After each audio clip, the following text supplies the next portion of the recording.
with some insights. Something that came up at a couple points in the debate was the notion of morality and caring. And at a number of times, I think you said that a human with higher intellect had the ability to empathize and be compassionate. And I'm wondering if, in fact, we live in a godless universe and we are products of a Darwinian process, what is the basis for compassion? So if we live in a godless universe, what is the basis of compassion? Well, one could give two different answers to that, really, I think, and both are possible. One is simply that we have evolved to have compassion, that we are empathetic beings, perhaps because we're social beings, and we do better by actually caring for each other. So because of that, we emotionally do care, and I think there's a lot of psychological evidence about that. But we could also argue, and I think this is the answer to Dinesh's claim that there can be no objective morality without God, we could also argue that it's because we're capable of reasoning, that we're capable of seeing that the interests of others are like our own. So I know that I suffer, and I know that I hate it, for example, if I am lying there in pain, sick, unable to help myself. And then I see someone else, right? I'm obviously, like the Good Samaritan here, if you like. I see someone else sick and in pain, so I think they must be suffering like I would. I would hate it if I were in that situation, and I can help them. I can give them some money, I've got plenty. I can take them to the inn or whatever it might be, and I can help them at little cost to myself. Why shouldn't I do that? I don't think you need to believe in God to take that view. I think you can simply take that view because we are rational beings capable of putting ourselves in the position of others. May I offer a thought briefly? Number one, if we are rational beings, we might be able to see that the other person is suffering like we do, but it doesn't explain for one moment why we would care about that. That is the added ingredient that is being smuggled in here.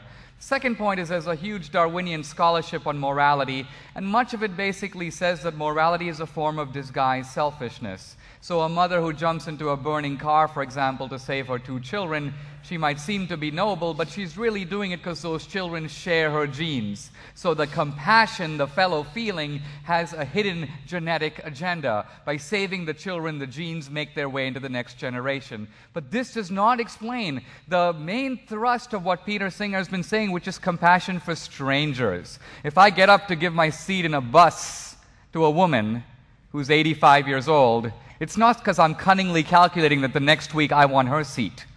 I get nothing out of it. If you give blood, if you're a soldier willing to die for your country, these are acts of sacrifice and altruism that run against your selfish perpetuation of your genes. They have no good Darwinian explanation.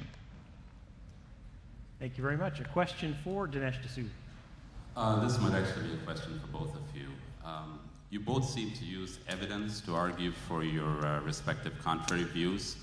And if that is the case, it seems to me that evidence is not neutral, but system-dependent or person-relative.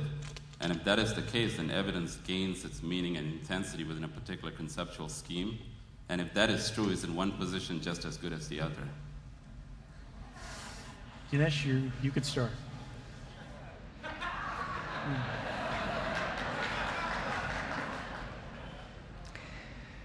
Well, the more I think about your question, well, in a sense, what you say is true, and by that I mean that both theism and atheism are metaphysical propositions. Either God exists or he doesn't. In some ways, I see Peter Singer's work as a working out of what really happens if God doesn't exist. And so, for example, although he's ducked the particular hard cases that he writes about tonight, essentially he says this idea of the sacredness of human life, that's gotta go. And I think that if you remove the divine foundation, it's true. I mean, think about Jefferson, for example, in trying to posit where rights come from. Now, Jefferson was one of the least religious of the founders, and yet in trying to identify the source of rights, he could do no better than to appeal to the Creator.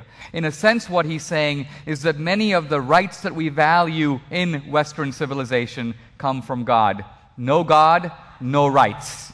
Now, the philosopher Nietzsche thought, wonderful, let's get rid of the Christian idea of equality, let's get rid of these ideas of special dignity. Nietzsche hated the idea of compassion. So in some senses, what Peter Singer is trying to do, I think, is split the difference. He's taking the Christian values he doesn't like, for example, the idea that the unborn fetus has a right to life, or the 10-day-old fetus has a right to life, and he goes, let's get rid of that. He's keeping the Christian values he wants to retain. So, for example, he likes the idea of redistributing income to people who have less, so that Christian value survives his scheme. I'm suggesting it's a kind of inconsistent amalgam in which he's not following his atheism all the way through, but he's following it far enough to get rid of many of the core assumptions that if we got rid of them, we'd live in a much more nasty and brutish society. Professor Singer, a 1-minute response? I just say I don't understand how your answer, what you just said, Dinesh, is an answer to the question at all, but never mind. My answer to your question is no. I think your question suggests that there's a kind of relativism about truth, that we just have our own separate bodies of evidence, and I have mine and he has his, and there's no truth between them.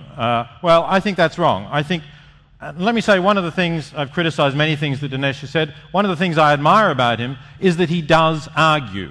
If you look at his book, it's full of arguments. And I think that's great. And actually, I have to say, I much prefer that to Christians who simply say, I'm not going to argue about God, I just know that God exists, I have faith that God exists, whatever it might be. I really think that that's a cop-out.